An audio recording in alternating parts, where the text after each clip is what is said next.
All right, ladies and gentlemen, welcome back into the Rocky Top Insider post-game show. This is Ryan Shumpert. I am Rick Butler, standing right here on the court at Thompson Bowling Arena as it gets sort of taken down around us, if you can notice in the background. Either way, though, number 6 Tennessee defeats LSU by a score of 88-68 right here in Knoxville on Wednesday night. Ryan, this was a game where Tennessee exploded out of the gates to start out the game. Yeah.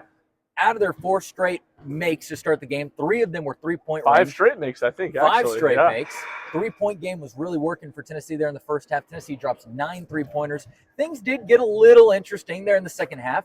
LSU came back in the game, really sort of took advantage of Tennessee's inability to hit threes in the second half. They came back a little bit, made it a little interesting. I believe got it all the way up to 8-point deficit, but then Tennessee was really able to close the game out at the free throw line, hitting 7 free throws in the final 4 minutes. What was your biggest takeaway from this game here tonight?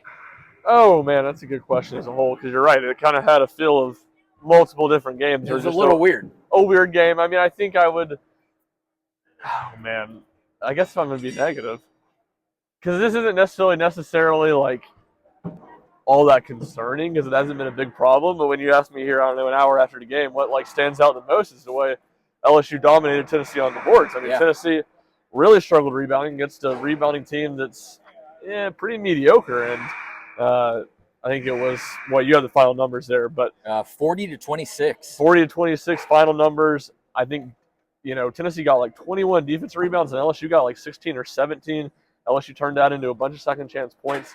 That was really surprising. Again, I don't know if it's necessarily super concerning going forward. And I kind of hate to be this guy, but like in a game Tennessee won by 20 points, I think that's maybe the thing that resonates with me the most, because the dominance was kind of up and down, and the fact that Tennessee didn't play great for much of the second half. And obviously something that was just surprising to me. I didn't see it coming. Well, and I think especially in a game where by the end of it in the box score it looks like a bit of a blowout, sometimes you kind of have to find those deficiencies. And I think you're right. I do think that rebounding is one of them. One stat that particularly stands out to me is 18 offensive rebounds for LSU. We just said that Tennessee had 21 defensive in total. So LSU had as many on the offensive end as Tennessee did on the defensive end.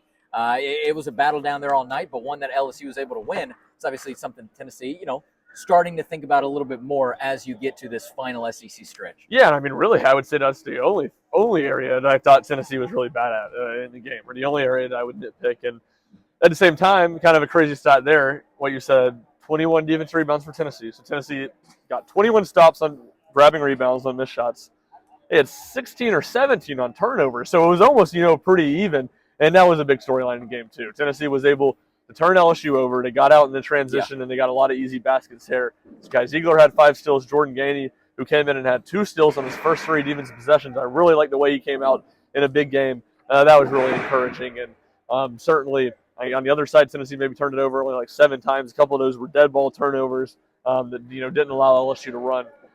As bad as the rebounding was, Tennessee kind of on the opposite end dominated the game from a turnover standpoint and scoring points out in transition. Yeah, you mentioned Jordan Gainey. I don't know if you said this to me directly, if you said it over a text or a tweet or whatever it was, but you were talking about how he was one of the more impressive guys from this game to you. Rick Barnes said after the game that, there's a lot of things that Jordan Gainey has done to try to break out of that slump that he was in a little bit on the offensive end, but Rick Barnes really pointed towards his defense as one of the most impressive improvements that he's made throughout the season. I think you can see that on the court. No doubt about it. And I think it was a season high in points for him tonight, which 18 points. And the offense was great, but you hear coaches talk about it all the time, and certainly Rick Barnes is one where you want to get out there and you just want to play hard and make things happen defensively and just let the offense come. I thought he was a perfect example of that tonight.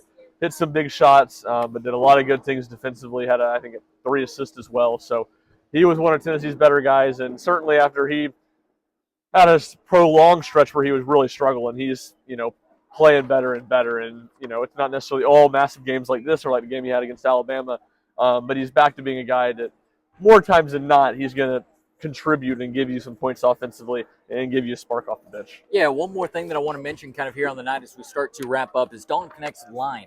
27 points on the night. Might not be in his top few scoring nights, but he certainly put together a complete game. 27 points, 7 rebounds, 6 assists, which is a career high for him.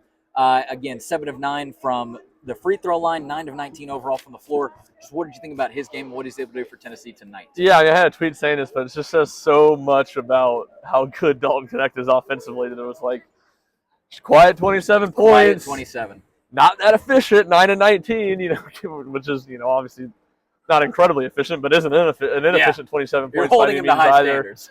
You missed 2 free throws in one trip, and of all of that, in a game you scored 27 points, it was like, yeah, you left talking about the rebounds and the assist and the way you got other guys involved and the fact that he blocked 3 shots at the rim. It was one of his more complete performances of the year, I thought, for sure.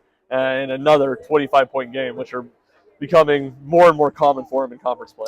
After that South Carolina game, I think that's the first time that we publicly heard from Rick Barnes that he was really trying to motivate his team to not make it a feed Dalton Connects show. And I think in these 2 games since then, again, I'm sure those conversations happening longer on, but that's when he told us publicly after that South Carolina game. In the 2 games since, Tennessee has had a very balanced, a pretty good balanced effort from guys, especially not named Dalton Connect, against Kentucky, and then here against LSU tonight. Zakai Ziegler's been tremendous he was brilliant here these last 2 tonight. games, and he was phenomenal tonight. Yeah, that was probably a mission on our part that we made it this far in the video without talking about him. I mean, he was so good again, and if it wasn't for how good he was against Kentucky, I might argue his best game of the season. Again, 17 points, 6 of 9 shooting, really efficient offensively.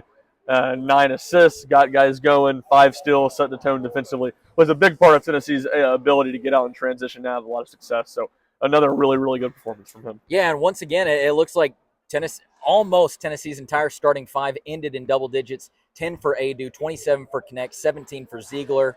What is this? 2 for Vescovy and 9 for James, the 2 guys. There you go. Okay, so I was looking at Gainey's right there and putting him up. But, yeah, again, 4 scores in double digits, 1 just kind of knocking on the doorstep with Josiah Jordan James. And James didn't miss a shot either. So, again, 3 of 3 from the field, hit 2 threes, which now how many he hit? 4 the other night at Kentucky? Yeah, he was 4-9. And Tennessee's played 9 SEC games now? Yes. So, first 7 SEC games, he made 1 3. Now, in the last 2, he's made 6. So, obviously, a dude that's been a streaky shooter. You might be able to see him in the background of the video. That's what I was going to say. He's right behind us. And certainly, after a poor start to conference play for him, his ability to shoot the ball, seems like he's starting to turn the corner. Really 2 nice shooting performances in a row for him. Yeah. Let's wrap this thing up. Any other kind of final thoughts today? Yeah, Jordan Gainey, really selfish, making that last 3 in the corner in the last 45 seconds. If he hadn't done that, my score prediction would have been right. But no kidding. Jordan Gainey, he had to get Zakai Ziegler's 9th assist, had to get his Tennessee high. Wow. Jordan Gainey also. Not looking out for me. Where's Jordan Gainey looking out for the members of the media? Well, that's what I was going to say. He also had a car wreck down here with some of Yeah, our he TV did. friends. Yes, he did. Paige and Reese just got absolutely trampled down there. That's a good They point. said their phone's been blowing up about it the whole time. I was like, I can only imagine. He was like, my neck kind of hurt. I took a camera to the face after. I was like, I'm glad that we're in our nice, safe seats way back here. Away from the action. Let's go ahead and wrap this thing up. Hey, everybody, thank you so much for watching here tonight. We'll be back for the next game. Maybe it'll resume. We'll kind of see how it works. We'll figure it out. Tennessee goes to Texas A&M, the Lone Star State and College Station coming up this weekend. We will see you back for that one. This is Ryan Shumpert. I'm Rick Butler. Thanks for listening to the Rocky Top Insider postgame show. Number 6, Tennessee defeats LSU by a score of 88-68 right here in Knoxville.